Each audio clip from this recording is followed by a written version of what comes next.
안녕하세요. 오늘도 와주셔서 감사드리고요. 바로 사연을 읽어보겠습니다. 안녕하세요. 저는 40대 여자입니다. 언제쯤 시원해지려나 하는 생각이 맨날 들던 여름이 지나가고 이제는 서서히 완연한 가을의 총점으로 들어가고 있는 듯하네요. 시원해지니 괜히 옛날 일들이 생각나면서 제 자신을 한번 돌아보게 되는 것 같습니다. 인생사 무슨 일이든 간에 새옹지마인 것 같은데 남자도 그렇고 여자도 그렇고 가장 중요한 건 결혼이 아닐까 하는 생각이 들어요. 친구들이나 가까운 지인들 중에서도 결혼으로 팔자를 피는 경우도 많이 봤고 반대로 결혼으로 날개가 꺾인 경우도 많이 봤거든요. 이렇듯 한 사람의 인생에서 결혼이 차지하는 비중은 정말 중요한 것 같아요. 저 또한 그런 생각을 할 수밖에 없는 것 같습니다. 결혼으로 잃은 게 너무 많거든요. 20대 꽃다운 저의 청춘은 남편에게 전부 갖다 바쳐야만 했어요. 제 남편의 처음 만난 건 대학교 과팅에서였어요. 그 당시에는 학과 학생들이 다른 학과 학생들이라 단체 미팅을 종종 하곤 했었거든요. 친구의 손에 이끌려서 억지로 나간 자리였는데 그 자리에 있던 한 남학생이 저를 마음에 들어 있었거든요. 20살 동갑내기였던 저희 두 사람은 학교 때문에 타지 생활을 하고 있어서 잠통하는 게 많았어요.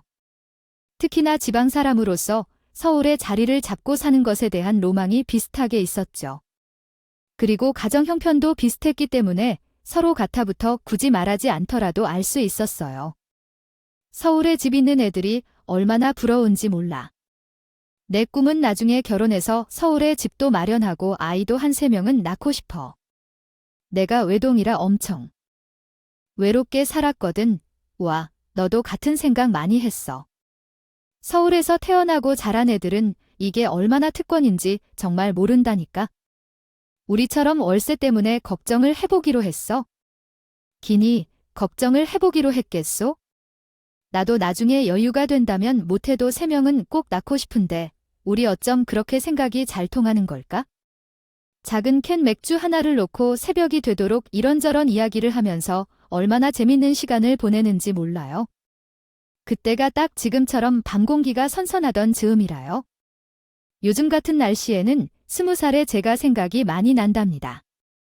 누가 먼저 고백을 했다고 하기도 뭐하게 저희는 자연스럽게 연인으로 발전을 하게 되었어요. 그리고 남자친구는 얼마 지나지 않아서 군대를 갔고 저는 도시락을 싸들고 면회를 다니면서 사랑을 이어왔답니다. 저도 그 사람도 가진 게 없어서 용감할까 싶지만 수 있던 시절이라 가능했던 것 같아요. 어느덧 2년의 시간이 흐르고 남자친구는 복학을 하게 되었어요. 열심히 학비를 벌어가면서 대학을 다니던 저희 두 사람은 김밥 한 줄로 둘이 나누어 먹으면서 미래를 함께 하자고 약속했죠. 저희 둘 다 가정 형편이 넉넉하지는 못해서 집에서 지원을 받을 수는 없었거든요. 저는 남자친구보다 먼저 졸업을 해서 일찍이 취업시장이 나오게 됐답니다. 조그만 건설회사의 격리로 취업을 한 저는 열심히 일을 하고 있었고 졸업반이던 남자친구 또한 치열하게 그 시간들을 보내고 있었어요. 그러던 어느 날 남자친구가 이런 말을 하더라고요. 너는 주어진 환경이나 내 상황 같은 걸 고려하지 않고 정말 가슴이 원해서 하고 싶은 일 같은 거 있어?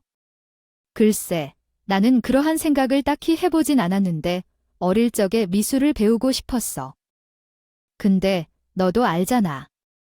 예체능은 돈 없으면 절대 시작도 못하는 거야. 미술을 배우고 싶었구나. 정말 의외하다네. 말이 맞아. 예체능 쪽은 재능만 있고 돈이 없으면 저주라는 말이 괜히 있는 게 아니라니까. 그럼 넌 하고 싶은 게 있었어? 난 어릴 때부터 의사가 되고 싶었어. 사실 삼수를 해서라도 의대에 가고 싶었는데 가족들이 대학 가는 것도 반대하는 마당에 재수하는 건 절대 안 된다고 결사반대를 하시는 바람에 아이 마음 접었지 뭐. 정말 의사가 꿈이었구나. 어쩌다 그런 꿈을 가지게 됐어? 그냥 멋있잖아. 다른 이유는 없어. 사람들이 의사라고 하면 다들 알아주고 하니까. 남자친구에게 의사의 꿈이 있는지는 몰랐어요. 저는 감히 그런 꿈을 꿔본 적도 없었어서 그런지 남자친구가 내심 대단해 보이기까지 하더라고요. 수학과에 다니고 있던 그는 졸업을 한 이후 임용고시를 준비했어요. 그 시간 동안 저는 남자친구의 합격을 위해 제가 번 돈으로 용돈을 보태주고 있었어요. 제 도움을 받으면서 고시 공부를 할 수 있었죠. 정인아, 너 아니었으면 정말 공부도 중간에 그만둬야 했을 것 같아. 늘 고마워. 내가 잘 되는 게 내가 잘 되는 건데 무슨 말이야? 힘든 시간 잘 버텨주는 게 더 고맙지? 너 이번에 합격하면 우리 곧장 결혼하자. 알겠지? 저희는 결혼을 약속했어요.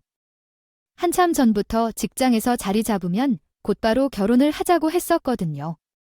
그러나 그 해의 남자친구는 안타깝게도 불합격을 하게 되었어요. 분명 한 번에 합격을 할 거라고 생각했는데 좌절감이 심했죠. 누구보다 힘들어하던 건 남자친구 본인이었어요. 솔직히 떨어질 거라고 생각해보진 못했어서 너무 힘들다. 그리고 너한테 얼굴 볼 면목이 없기도 하고 미안해. 이렇게 될 줄은 몰랐어. 첫 술에 배부를 수가 있을 거라고 생각했던 거야? 너도 참 어깨 펴 괜찮으니까? 그러던 와중에 엎친 데 덮친 격으로 그의 아버지가 갑작스럽게 돌아가시게 되었죠. 쌓이는 급성 심장마비였답니다. 평소에 건강하셨는데 이렇게 소리 없이 하루 사이에 돌아가 버리시게 된 거예요. 탈락의 고배로 힘들던 와중에 겪게 된 일이라 그 충격은 정말 이루 말로 할 수 없었어요.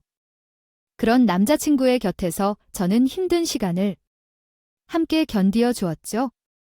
저는 내내 빈소를 지키면서 옆에서 힘이 되어주려고 했어요. 정인이가 옆에 있어주니까 그나마 우리 아들이 버티는 것 같아 고마워. 어머님, 별 말씀을요. 결혼할 사이인데 당연히 제가 해야죠.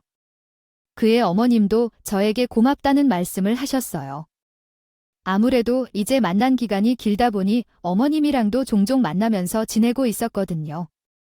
제가 남자친구의 용돈을 보태주고 있는 걸 알고 계신 어머님은 제게 이런 말씀도 하셨어요. 일하는 것도 힘들 텐데 우리 아들 뒷바라지도 봐주고 하느라 얼마나 고생이니? 요즘 이런 여자가 어딨어? 어차피 1년 더 공부를 해야 하는데 그냥 미리 결혼하는 건 어떠니? 결혼하고 공부하면 우리 아들도 공부에 좀 더 집중할 수 있지 않을까 싶네. 남자친구가 자리를 잡으면 결혼을 하려 했는데 어머님은 결혼을 먼저 하는 게 어떤지 말씀하시더라고요. 사실 저는 빨리 결혼을 해서 살림을 합치고 싶은 생각이 있었지만 저희 집에서는 그래도 자리를 잡고 결혼을 하는 게 맞다면서 반대를 하셨었거든요. 그런데 남자친구는 아버지가 돌아가신 이후로 부쩍 힘들어하면서 마음을 잡고 공부에 집중하지 못하더라고요. 그런 그 사람에게 변하지 않은 울타리를 만들어주고 싶다는 생각이 들었어요. 그래서 저희는 급히 결혼을 하게 되었답니다. 처음엔 저희 집에서 반대를 하셨지만 그래도 남편의 비전과 제 의지를 보고 결국에 허락을 해주셨어요. 결혼을 하고 나니 확실히 남편도 마음을 잘 잡고 공부하는 게 보이더라고요. 다행이라고 생각했어요. 비록 왜 버리라 넉넉하진 못했지만 그래도 함께 있으면서 제가 힘이 되어주기도 하고 또 든든하게 지킬 수 있다는 생각도 들었습니다. 힘을 얻기도 했죠. 자기한테 늘 미안한 마음이야.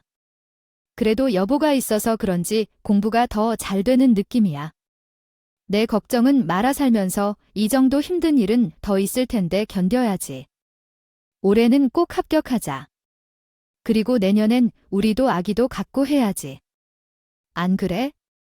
맞아. 빨리 합격해서 우리도 남들처럼 아기 낳고 알콩달콩 잘 살아야지. 작은 월세 투룸에서 시작했지만 그래도 둘이서 함께 지내면서 참 소중한 기억들을 많이 만들었어요. 종종 시어머님께서 반찬 같은 것들을 만들어서 가져다 주시면 그걸로 식비를 줄이면서 버틸 수 있었죠. 그리고 대망의 고시 날이 되었어요. 이번엔 반드시 합격일 거라고 굳게 믿었고 믿었기에 걱정을 하지 않았어요. 그런데 결과는 또 낙방인 겁니다. 솔직히 너무 허탈했어요. 남편은 2번의 연이은 탈락의 고배를 마시고 처음으로 눈물을 보이더라고요. 어머님은 아들의 힘든 소식을 듣고는 불이 나게 저희에게 달려오셨어요. 그리고 남편을 달래는 게 아니라 저를 달래면서 말씀하셨죠. 내가 그동안 그렇게 뒷바라지 해주느라 고생했는데 속상해서 어쩌니 낙방 소식 듣는 데내 걱정이 제일 먼저 되더라. 어머님, 저는 괜찮아요. 떨어진 그 사람이 힘들죠. 이번에는 무조건 합격일 줄 알았는데 아휴, 마음이 씁쓸하네. 남편은 이번 시험에서 고배를 마시고 저에게 이러는 겁니다. 그냥 계속 공부만 하기보다는 그래도 일을 하면서 하는 게 좋을 것 같아.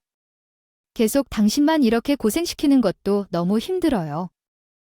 낮은 일을 하고 되고 나고 공부하면 분명할 수 있을 것 같아 일과 공부를 병행하겠다는 말을 하더라고요. 남편의 이야기를 어떻게 받아들여야 할까 싶더라고요. 쉽게 판단이 서지 않았지만 저 혼자 계속 이렇게 고생하는 게 힘들기도 했고 남편 또한 저 혼자 고생하는 게 싫다고 했으니 저는 알겠다고 했어요. 남편은 전공을 살려 학원에서 수학 강사로 일을 하면서 공부를 했다고 했어요. 낮에 온종일 수업을 하고 밤에 공부를 하느라 쉽지는 않았어요. 근데 확실히 둘이서 보니까 외벌일 때보다 경제적으로 여유가 생기고 너무 좋더라고요. 일을 시작한 지 한 3달쯤 지났을까요? 어머님께 전화가 왔다는데 무슨 일인지 의아했어요. 내 어머님이 시간에 어쩐 일로 전화를 다 주셨어요. 요즘 우리 아들 혹시 직장 다니고 있니? 네, 어머님 맞아요. 그이가 얘기 안 했었나요? 올해는 직장 다니면서 공부랑 병행한다고 하더라고요. 수학학원에서 아이들 가르치고 있어요. 아무리 돈이 급해도 공부하는 사람은 공부에 집중해야 하지 않을까 싶어 그렇게. 낮에 회사에서 친히 다 빼고 와서 밤에 공부가 되겠어. 좀 힘들더라도 내가 좀만 고생하고 아들은 공부를 시키는 게 좋을 것 같구나. 아이번 달래로 다니던 일은 정리하라고 전해주렴. 아, 어쩐지 얼굴이 반쪽이 되었더라니. 어머님은 일과 공부를 병행하는 건 안 된다면서 남편에게 일을 그만두게 하라는 거예요. 그날 밤 남편에게 오늘 전화가 왔었던 이야기를 해주니 사실은 병행하는 게 너무 힘들었다면서 그만두고 싶다는 겁니다. 결국 3개월의 짧은 행복을 끝으로 남편은 다시 공부에 집중을 하게요. 되었어요. 그리고 그 해의 시험 결과는 또다시 낙방이었죠. 그리고 그 이듬해에도 재도전을 했지만 역시나 낙방이었답니다. 연이은 낙방 소식에 저희는 처참하게 무너지는 기분이었어요. 그렇다고 지금에서 포기를 할 수도 없는 노릇이었고 올해가 정말 마지막이라는 생각으로 처절하게 공부를 했어요. 그리고 그 해에 드디어 합격이라는 달콤한 선물을 맞이할 수 있었답니다. 여보, 나 학교 일에 이번엔 정말 합격했어. 여보, 정말 축하해. 결국 이렇게 될 줄 알았어. 너무너무 잘 됐다. 우리, 이제 정말 고생 끝이다. 다 당신 덕분이야. 당신 아니었으면 나 절대로 합격하지 못했을 거야. 너무 고마워. 내가 장가 안 하는 정말 잘 갔단 말이야. 무려 오수 끝에 오든 합격이었기에 더욱더 감사한 마음이었어요. 그리고 남편의 합격에 가장 기뻐하셨던 건 시어머님이셨답니다. 아이고, 우리 아들 드디어 선생님 됐구나. 너무 장하다. 장해, 이게 다 내가 마누라를 잘 만나서 그런 거야? 앞으로 정인이한테 더 잘해야 해. 알겠지? 남편은 집에서 꽤나 떨어져 있는 고등학교에 배정을 받게 되었어요. 그래서 저희는 어차피 이사를 준비하고 있던 터라 그 근처로 이사를 했죠. 다른 것보다도 이제 더 이상 고생을 하지 않아도 된다는 생각이 너무 행복했어요. 저희는 주말에는 함께 근교에 여행도 다녀오고 하면서 꽤나 행복한 일상을 보냈답니다. 그렇게 한 1년 정도 시간이 흘렀어요. 남편이 학교 일 때문에 부쩍 힘들어하는 것 같고 집에서도 말수가 적어지길래 이제는 아이를 가져서 인생의 전환점을 만들어줘야 할 것 같다는 생각이군요. 들었었죠. 그래서 남편에게 말했어요. 여보, 우리도 이제 더 나이 들기 전에 아이를 가지는 게 어떨까요? 당신 요즘 부쩍 힘들어하는 것 같아서 아이가 생기면 또 다른 전환점이 되어질 것 같아요. 제가 이렇게 말을 했는데 돌아오는 대답은 너무 충격적이었어요. 내가 참 힘들게 임용고시 합격해서 교사가 됐잖아. 근데 막상 일을 해보니 당신한테는 정말 미안한 말인데 이건 내 길이 아닌 것 같아. 내가 정말 원하는 건 이게 아니었다는 확신만 대로야? 여보, 그게 무슨 말이에요? 교사만 될 수 있으면 영혼이라도 팔 것처럼 그랬었잖아. 그건 당신 혼자 일하면서 고생하는 걸 보는 게 고역이라 그랬던 것 같아. 1년간 일을 해보니 이건 정말 내 일이 아니라는 생각만 들어. 당신, 그럼 지금 그만두겠다는 거예요? 내가 그동안 고생을 얼마나 했는데 그럴 수가 있어? 한 1년 정도 더 노력해보면 정 붙이고 일할 수 있을 거야? 5년을 그렇게 지옥같이 공부해서 합격했는데 요즘 같은 시대에 공무원을 그만두는 바보가 어디 있어? 제가 이렇게 말을 했지만 남편은 이미 마음속에 확답을 지은 얼굴로 아무 말 하지 않는 거예요. 저는 착잡한 마음에 남편에게 물어봤어요. 그래서 당신, 지금 교사를 그만두고 뭐가 하고 싶은 건데? 그래, 말이라도 한번 들어보자. 전에도 한 번 말한 적이 있는데 내가 진짜 원하는 건 의사야. 여보, 나 지금부터 준비해서 의대 가고 싶어. 나 한 번만 믿어주면 안 될까? 의대.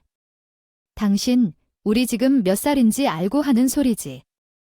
이 나이에 다시 수능 봐서 대학을 가고 싶다는 거야.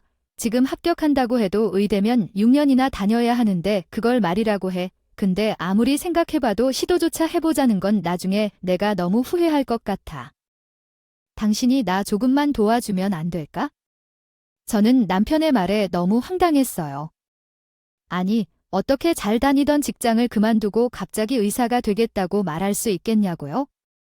그때 저희 나이가 이제 막 32살이 되었던 때거든요. 남들은 결혼하고 아이 낳고 사회적으로 자리도 잡은 나이인데 다시 수능을 봐서 대학에 간다고 하니 어이도 없고 믿고 싶지도 않았어요. 저는 그래서 이번만큼은 절대 안 된다고 단호하게 거절을 했답니다. 난 당신 임용고시 준비할 때도 그만두라고 하고 싶었던 걸 꾹 참아가면서 지원해줬잖아. 그런 나를 불쌍하게 생각한다면 제발 이번엔 당신이 그 마음 접어줘. 제발 부탁할게. 하지만 남편 또한 완강했어요. 나도 하루 이틀 생각하고 당신한테 말하는 거 아니야? 정말 오래 생각했고 진짜 그만큼 간절해서 그래? 저는 그 말에 더 이상 대꾸를 할 수가 없었어요. 서로 불편한 마음을 안고 잠에 들었죠. 그리고 다음 날 어머님이 저희 집으로 찾아오신 거예요. 저는 연차를 내고 하루 쉬고 있었고 남편은 출근을 해서 저 혼자 집에 있었는데 갑작스럽게 오신 거였죠. 그런데 어머님은 저희가 어제 나눈 대화를 어떻게 알고 오셨는지 엉덩이 붙이자마자 그 이야기를 꺼내시는 겁니다. 우리 아들이 예전부터 재수사함수를 해서라도 의대에 가고 싶다고 그랬는데 그때는 우리 집이 형편이 넉넉지 못해서 안 된다고 한 적이 있었거든. 근데 30이 넘어서 이제야 태학에 가고 싶다고 할 줄은 정말 몰랐어. 아이, 근데 남자가 한 번 저는 인생에 하고 싶은 거 한 번 해보고 죽어야 하지 않겠니? 내가 몇 년간만 더 뒷바라지 해주면 분명히 좋은 성적 낼 수 있는 애야. 아, 임영고 씨도 기어코 해낸 거 봤잖니? 아내든 도리로 한 번 더 믿고 훈이가 지지해주면 좋을 것 같아. 오셔서 하신다는 말씀이 제가 자기 아들 뒷바라지를 더 해줬으면 좋겠다는 얘기인 거예요. 저도 그래서 이번엔 할 말을 해야겠다 싶었어요. 어머님, 지금 의대에 간다고 해도 2년 공부하고 졸업하는 것도 아니고 자그마치 6년이나 학교에 붙잡혀 있어야 해요. 그럼 저희 나이가 몇 살인지 아세요? 그리고 의대 학비가 싼 것도 아니고요. 그걸 6년이나 제가 어떻게 감당할 수 있겠어요. 그 사람 임용고시 준비하는 5년 동안 저 혼자 얼마나 힘들었는지 뻔히 아시잖아요. 이런 말 하는 나는 얼마나 속이 안 좋겠니? 그래도 오죽하면 저렇게까지 말할까 싶은 그 마음을 너도 이해 못하는 건 아닐 거 아니야? 아, 그리고 나중에 의사 되면 넌 의사 사모님 소리 듣고 얼마나 좋아. 인생 길게 생각해. 너희 아직 젊어. 어머님은 당신께서 이런 환장 도와주시지도 않을 거면서 저렇게 말씀을 하신 겁니다. 정말 너무 미치겠는 거예요. 남편은 그날 저녁에 집에 들어와서는 다 죽어가는 얼굴을 하고 꿈에서 말도 안 하는 겁니다. 그래서 남편에게 이야기했어요. 당신, 정말로 의사가 간절하게 되고 싶은 거야? 응, 정말이야. 누구보다 간절해. 그럼 2년 안에 수능 봐서 합격할 수 있어. 그 정도 배포 있는 거면 한번 해봐. 그 대신 2년 안에 합격하지 못하면 무조건 깔끔하게 포기하고 다시 학원에 들어가던지 해야 해. 알겠어? 여보, 나 정말 죽기 살기로 공부해서 무조건 합격할게. 정말이야. 다들 저를 바보라고 하겠지만 이렇게 안 하면 남편이 먼저 일을 그만두고 수능 공부를 할 것 같아. 제가 먼저 마음을 접고 제안한 일이었죠. 제가 받을 충격을 좀 덜 받고 싶어서요. 그렇다고 말이 쉽지. 이런 일로 이혼을 할 수도 없었어요. 저는 울며 겨자 먹는 심정으로 그 사람의 꿈을 지원해 주기로 했어요. 다만 이번엔 기한을 정해놓고 시작했으니 그 안에 의대에 합격하지 못하면 무조건 깔끔하게 포기하기로 했답니다. 그리고 남편은 공무원을 그만두고 다시 수능 공부에 들어갔어요. 친정에서는 이 사실을 알아봤자 좋을 게 없을 것 같아서 말을 하지 못하고 있었어요. 엄마는 제가 뒷바라지 않은 5년도 너무 고생한다고 마음 아파하셨거든요. 저는 출근을 하고 남편은 집에서 공부를 하고 있던 어느 날 친정엄마께서 말도 없이 저희 집에 찾아오신 거예요. 학교에 있어야 할 사위가 집에 있으니 친정엄마도 적잖이 놀라셨겠죠. 창서방이 이 시간에 왜 집에 있는 건가, 장모님. 그게 남편은 갑작스럽게 마주한 저희 엄마에게 솔직하게 말을 할 수밖에 없었어요. 지금 다시 대학에 들어간다고? 아니, 그럼 등록금은 어떻게 내려고? 혹시 자네 집에서 지원을 해주시는 건가? 장모님도 아시겠지만 저희 집도 그렇게 여유가 있는 건 아니라서요. 정인이가 도와주기로 했어요? 아니, 그렇게 힘들게 임용고시 공부해서 합격을 했으면 진득하게 붙어 있어야지. 이게 다 뭐라니? 아니, 그래서 너희들 집은 언제 사고 아이는 언제 가질 건데? 아휴, 내가 못 살아. 장모님, 정말 죄송해요. 그치만 저는 정말 열심히 공부하고 있어요. 엄마는 제게 전화를 하셔서 속상하시다고 눈물을 흘리시는 거예요. 저는 할 말이 없었지만 엄마께 그 사람의 비전을 봐달라고 말씀드렸어요. 엄마는 이니들이 알아서 하라고 하시고 끊으시더군요. 너무 마음이 아려왔어요. 남편은 엄마가 한번 다녀가시고 나서 평소보다 눈에 더 불을 켜고 공부를 하더라고요. 결국 그 해에는 합격을 하지 못했고 이듬해 수능을 기억했죠. 남편한테는 마지막 기회였어요. 솔직히 정말 떨어지면 좋겠다는 생각까지 했다니까요. 남편은 너무나도 처절하리만큼 공부를 하더니 다음해 수능에서 바로 합격을 했어요. 저도 믿을 수가 없었죠.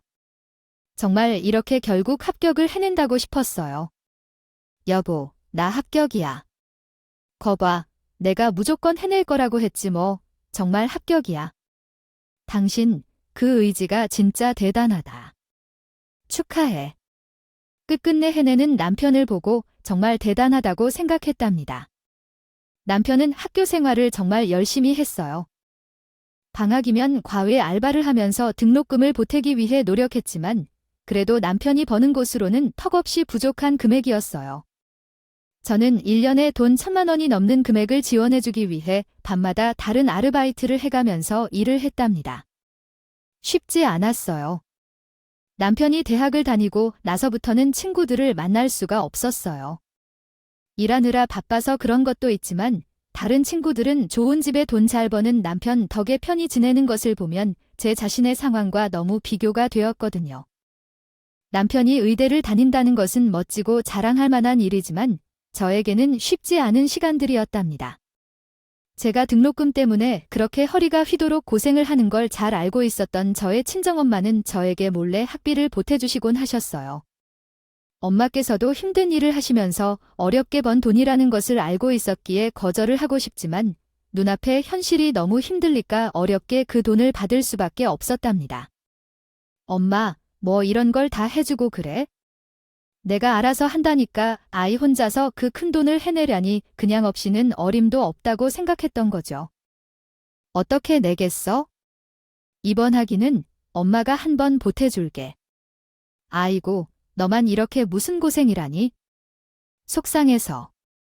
장서방도 많이 도와주고 있어? 그리고 그 사람도 열심히 하고 있고. 너무 걱정 마. 아무튼 의사 되어서 너를 호강시켜주지 않으면 내가 아주 가만히 두지 않을 거야. 엄마는 그런 장난 섞인 말로 저에게 웃음을 주곤 하셨죠. 어머님도 종종 저를 찾아오셔서 너무 말랐다고 걱정을 해주시곤 하셨어요. 아이고, 안 그래도 말은 내가 갈수록 이렇게 말라가서 어쩌면 좋니? 아이, 걱정이다. 정말, 그래? 이제 정말 몇 년 안 남았으니까 조금만 더 힘내다오. 다네 덕에 우리 아들이 이렇게 원하던 꿈을 펼치고 산다. 가끔 오셔서 집 청소나 빨래 같은 집안일을 해주고 가시곤 하셨는데 금전적으로 도와주지 못하셨지만 그래도 감사한 마음이 있었어요. 그리고 시간은 덧없이 흘러 어느덧 남편은 졸업을 하게 되었고 드디어 병원에서 첫 근무를 시작하게 되었답니다. 저희 나이가 40이었어요. 40에 시작하는 의사는 남편 하나뿐이었지만 그래도 기어코 꿈을 이뤄낸 남편이 자랑스러웠죠.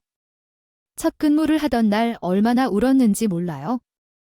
당신이 그동안 열심히 도와줘서 내가 이렇게 결국은 해냈어.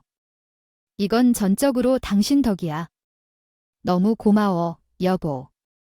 그동안 믿고 기다려줘서. 전문의 되면 앞으로 내가 호강시켜줄게. 으이그 말로만 그러지 말고 어린 선배들한테 밉보이지 말고 잘해야 해, 알았지? 남편이 그렇게 행복해야 하는 모습은 처음 봤어요. 그 힘든 공부를 다 이겨내고 원하던 일을 하는 기분은 얼마나 행복하고 짜릿할지 궁금하기도 했답니다. 남편이 의사로 일을 하게 되면서 시어머님은 저에게 정말 잘해주셨어요. 제게 늘 고맙다 덕분이다라고 말을 입에 달고 사셨죠. 우리의 의사 만들어준 게 너인데 내가 얼마나 고마운지 몰라. 아이고. 우리 며느리 어머님, 저 진짜 고생 많이 했어요. 어머님도 아시죠? 나중에 잊으시면 안 돼요. 우리 아들이 나한테는 못하더라도 너한테만큼은 죽을 때까지 잘해야 해가. 너가 뒷바라지 해준 거 생각하면 반드시 그래야 해내 고세. 내가 절대 잊지 않는 마. 그래도 제가 노력한 것을 알아주는 사람이 있다는 건 참 감사한 일이었답니다. 남편은 의사가 된 후 종종 어깨에 힘이 들어가는 행동을 할 때가 있었어요. 본인도 죽기 살기로 치열하게 공부해서 의사가 된 거라 남들한테 의수되고 싶은 마음이 들었겠죠. 하지만 남편이 그런 행동을 할 때면 저 대신 시어머님께서 남편을 야단치곤 하셨어요. 내가 의사 된 지 얼마나 됐다고 그런 식으로 굴어. 아주 못된 것만 배웠지? 앞으로 다시 그렇게만 해. 알겠어요. 엄마 죄송해요. 남편이 코가 납작해지도록 콘을 내켜주시면 내신 기분이 좋아다니까요. 남들은 시어머님과의 고부 갈등 때문에 고생들을 한다고 하는데 좋아하는 거리가 먼 이야기였어요. 어머님은 저한테 좋은 방패막이자 동반자 같은 느낌이었으니까요. 오죽하면 제 친구들을 만나면 저는 친구들에게 남편보다도 시댁 때문에 이 집에 붙어 있는다고 할 정도였으니까요. 하지만 하나 아쉬운 게 있었어요. 남편이 오랜 시간 공부를 하느라 저희 부부 사이엔 아이가 없었는데 아이 키우는 친구들을 보면 그렇게 부럽더라니까요. 의대에 가장 고 그 시기에 아이를 낳았으면 이제 초등학생쯤 됐겠구나 하는 생각을 많이 했죠. 남편에게 은근슬쩍 아이 이야기를 꺼내보았어요. 요즘은 40 넘어서도 임신한다던데. 이제 당신 졸업도 했으니까 우리도 아이 하나 낳을까? 아이 너무 좋지.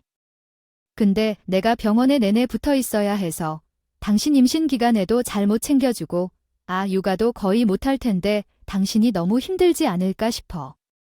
아이 낳으면 또 고생이잖아. 그 말도 일리가 있었어요. 사실상 지금 임신을 한다고 해도 초선의 노선이고 병원에서 먹고 자고 하는 남편 때문에 거의 모든 걸 혼자 해결해야 했으니까요. 저는 수긍했어요. 얻는 게 있으면 잃는 것도 있어야 하니까요. 그렇게 남편은 몇 년간의 수련 과정을 거치고 전문의가 됐답니다. 그 이후 개인 병원에 들어가서 페이닥터로 근무를 했죠. 새로운 병원으로 옮긴 지는 한 달이 채 되지 않았을 때였어요. 저는 남편이 일을 하면서부터 직장을 그만두고 집에서 살림을 하고 있었어요. 그동안 고생했으니 앞으로는 집에서 편히 지내라고 하더라고요. 고마웠죠. 그러던 어느 날이었어요. 친구한테 전화가 온 겁니다. 정인이, 너 지금 집이야? 응, 그렇지. 빨래 널고 한숨 돌리고 있었어. 근데 무슨 일이야? 아니, 이상하다. 그럼 그 여자는 누구지? 무슨 여자?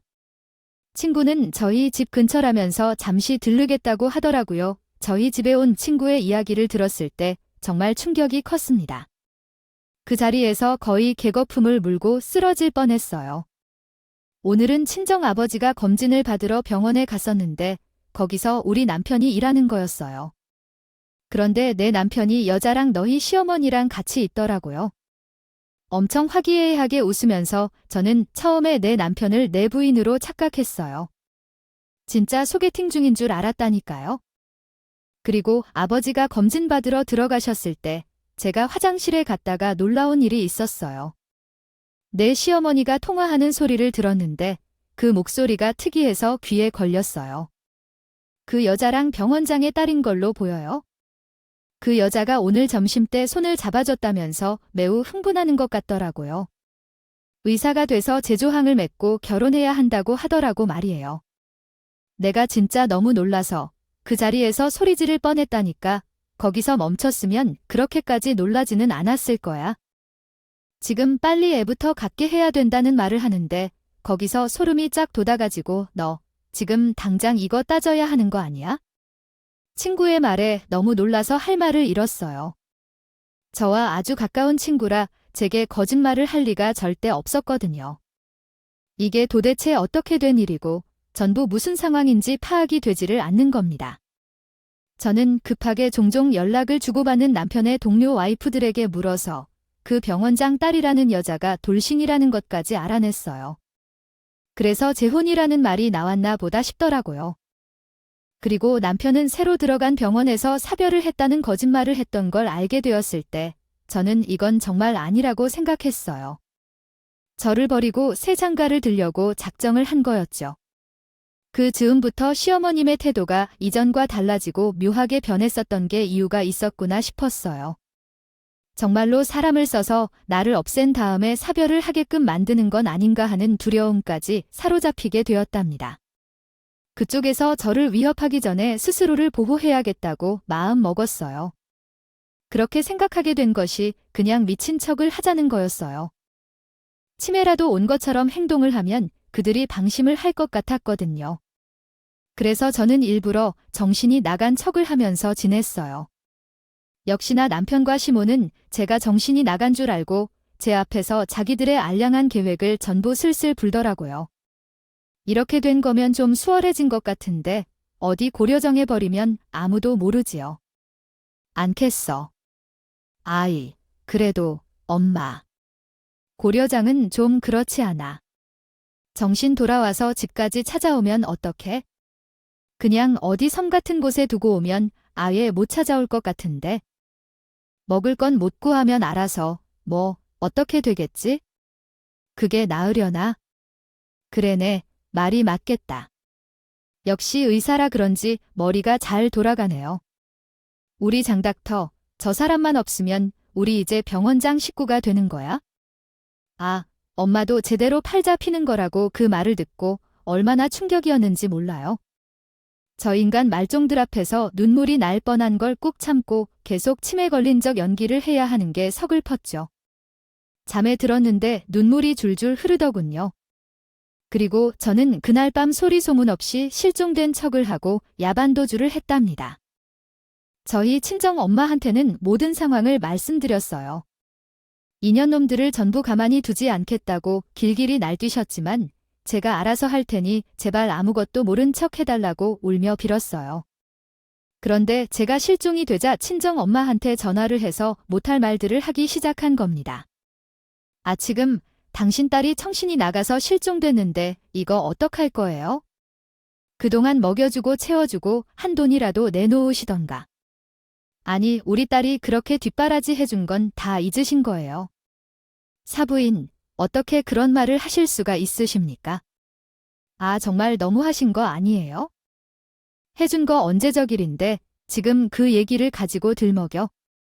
우리 아들이 그런 청신나간 애랑 같이 살게 할 수 없어요.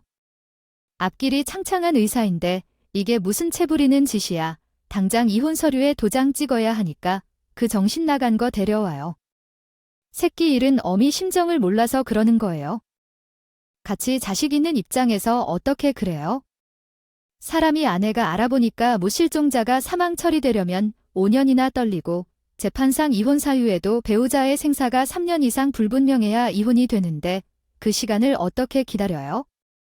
그럼 그 시간을 돈으로 환산해서 주던지. 사부인 지금 말 다 했어요. 아유 딸 것도 미치더니 엄마도 정신이 나갔나? 귓구멍이 막혔어요. 저와는 어릴 적에 친하게 지내던 친척인데 촌수가 좀 멀어서 남편은 모르는 친척이었거든요. 오랜만에 만났지만 다급한 마음에 저의 상황에 대해 설명을 해주니 친척 언니는 선뜻 저를 돕겠다고 하는 거예요. 장 선생님이 그런 사람일 거라고는 전혀 생각 못했는데 직원들한테 다들 친절하겠지? 그 친절한 이면에 아주 끔찍한 얼굴을 숨기고 있었던 거구나. 내 도움이 필요한 거 있으면 모두 말해. 내가 도와줄게. 언니, 정말 너무 고마워. 오랜만에 만나서 이런 안 좋은 얘기만 늘어나서 미안해. 나 혼자 감당하기엔 너 안. 도움 절대 잊지 않을게. 친척 언니의 도움으로 남편의 소식을 매일 듣고 그와 관련된 어떤 소문들이 병원에 떠돌고 있는지 낱낱이 듣게 되었어요. 아니, 근데 알고 보니 남편은 병원장의 딸과 만나는 게 자기의 출세를 위해서 이용해 먹는 거라는 거였더라고요. 원래도 남들한테 보여지는 삶을 중요하게 생각하는 인간이었는데 아무리 그래도 조강지처를 버려가면서까지 그럴까 인간이라고는 생각 못했었거든요. 그렇게 저는 1년간 숨어 지내면서 그것들의 악행에 관한 자료를 조금씩 모으고 있었어요. 남편 놈이 자기의 목표를 잃었다고 생각할 순간에 가장 처절하게 망가뜨려 버리고 싶었거든요. 그리고 그 둘은 재혼식 날이 잡힌 걸 알게 되었어요. 병원장의 딸이 재혼하는 것이니만큼 병원 쪽의 인맥들이 어마어마하게 올 거라는 귀띔을 들을 수 있었답니다. 아주 잘된 일이라고 생각했어요. 그 자리에서 시모랑 남편 놈의 모습을 싹 다 까발릴 생각이었거든요. 저는 식장 안에 몰래 들어가 만반의 준비를 하고 있었어요. 재혼식이 시작되고 행복한 얼굴로 서로 반지를 끼워주면서 난리를 치고 있을 때였죠. 이때 가장 적절한 타이밍이라고 생각했답니다. 저는 미리 손을 써둔 식장 안에 있는 빔 프로젝트를 이용해서 남편 놈의 악행이 담긴 비디오를 띄웠어요. 장례 분위기는 순식간에 웅성웅성하고 난리가 난 겁니다. 그리고 저는 소리를 쳤어요. 저기, 저 놈은 제 남편인데 10년이 넘게 뒷바라지 해준 조강지처를 버리고 제 장가 들려고 저랑은 사별했다고 거짓말을 한 천하에 빌어먹을 놈이에요. 제가 소리를 지르자 시모는 눈이 뒤집혀져 그 자리에서 쓰러지고 식장의 보안요원들이 저를 끌어내려고 안간힘을 쓰고 있는 겁니다. 저는 더욱 힘을 주어서 소리를 질렀어요. 이 인간과 저 인간의 엄마의 악행을 다들 아셔야 해요. 식적은 한순간에 아수라장이 되어버렸어요. 분명 없어졌다고 했던 제가 두 발로 걸어 들어와 소리를 지르고 타락을 하니 놀랄 수밖에 없습니다. 틀어놓은 영상은 바로 중단이 되었어요. 하지만 그 영상과 자료들은 전부 여자 쪽 아빠의 병원에 제가 뿌려버린 이후라 상관은 없었어요. 볼 사람들은 전부 보고도 남았을 테니까요. 그리고 그 자료에는 어마어마한 것도 있었는데 그건 바로 남편 놈이 의료사고를 내고 숨기고 있던 자료가 남겨 있었거든요. 그 자료가 가져올 파장이 얼마나 큰지 저는 알고 있었어요. 바로 의사 면허를 빼앗기고도 남을 일이었거든요. 자료를 본 많은 사람들은 남편 놈이 사별한 것처럼 꾸미고 출세를 위한 사기 결혼을 하려 하고 그도 모자라서 의료사고를 내고도 모르쇠로 일관했다는 것에 엄청난 분노를 느꼈어요.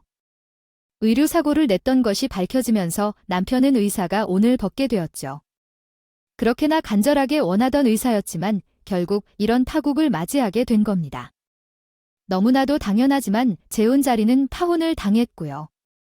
어떤 의사 아빠가 의료사고의 의사사회를 맞이하겠어요. 결국 이 인간들은 아무것도 소유하지 않고 맨몸 상태가 되어버렸어요. 같이 살던 집도 제 명의로 되어 있었고 그 인간이 타고 다니던 차도 제 명의였거든요. 저는 이 복수의 마지막을 위해 그 인간에게 이혼 소송을 걸고 큰 금액의 합의금을 제시했어요. 이 금액으로 합의를 해주는 게 아니면 당신들의 악행으로 고소를 따로 할 거라고 그름장을 놓으면서요. 절대 거절할 수 없는 제안이었죠. 두 사람은 저를 찾아와서 말하는 거예요. 여보, 내가 정말 미안했어. 그때는 내가 잠깐 눈이 돌아서 그랬었나 봐. 내가 합의금 줄 테니까 제발 그 자료들로 고소하지 않겠다고 각서 하나만 써주면 안 될까? 지금 나한테 찾아와서 한다는 소리가 고작 각서 써달라는 거야? 내가 당신부터 그걸 왜 들어줘야 하는데? 아이고, 내가 미안하다.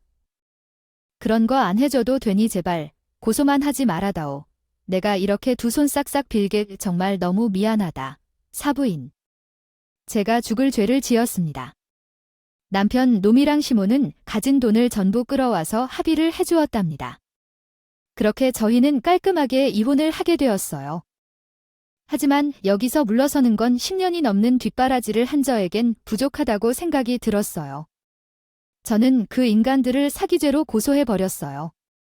때마침 재혼하기로 했던 여자도 그 인간에게 고소를 해버리는 바람에 아주 곤란해졌었죠. 그렇다고 제가 그 사정까지 봐줘야 하나요? 그 인간들, 제발 합의 좀 해달라면서 눈물 젖은 반성문까지 싸우고 했는데 그걸 읽는 기분이 얼마나 통쾌하던지요. 결국 추가 합의금까지 받아내고 나서야 그 질긴 인연을 통째로 잘라낼 수 있었답니다. 덕분에 그 인간들은 완전히 빚더미에 앉게 되었어요. 사람이 할 짓이 있고 하면 안 될 짓이 있는데 그것들은 도를 지나쳐도 한참을 지나쳤었던 거죠. 한때는 아이를 너무나도 가지고 싶었는데 지금은 그 인간의 유전자를 받은 아이가 태어났으면 어찌할까 하는 생각에 아찔해 옵니다. 저는 그 인간들이랑은 최대한 멀리 떨어져서 살고 싶은 마음에 지방의 한 작은 소도시로 옮겨왔어요. 이곳에서 작은 애견 카페를 운영하면서 사랑하는 저의 반려견들, 그리고 엄마와 함께 여유로운 일상을 보내면서 살고 있어요. 만약 다시 20살로 돌아간다면 그 인간과는 절대 마주치지 않기 위해 안간힘을 쓸 것 같아요. 남자 하나 잘못 만나서 이게 무슨 개고생인지 모르겠네요. 그렇지만 결국 해피엔딩으로 대미를 장식했으니 다행이에요. 선선한 바람이 불어오는 요즘 같은 날 모두 행복하셨으면 좋겠습니다. 오늘도 끝까지 함께 해주셔서 감사하고요. 다음 영상으로 또 찾아뵙겠습니다.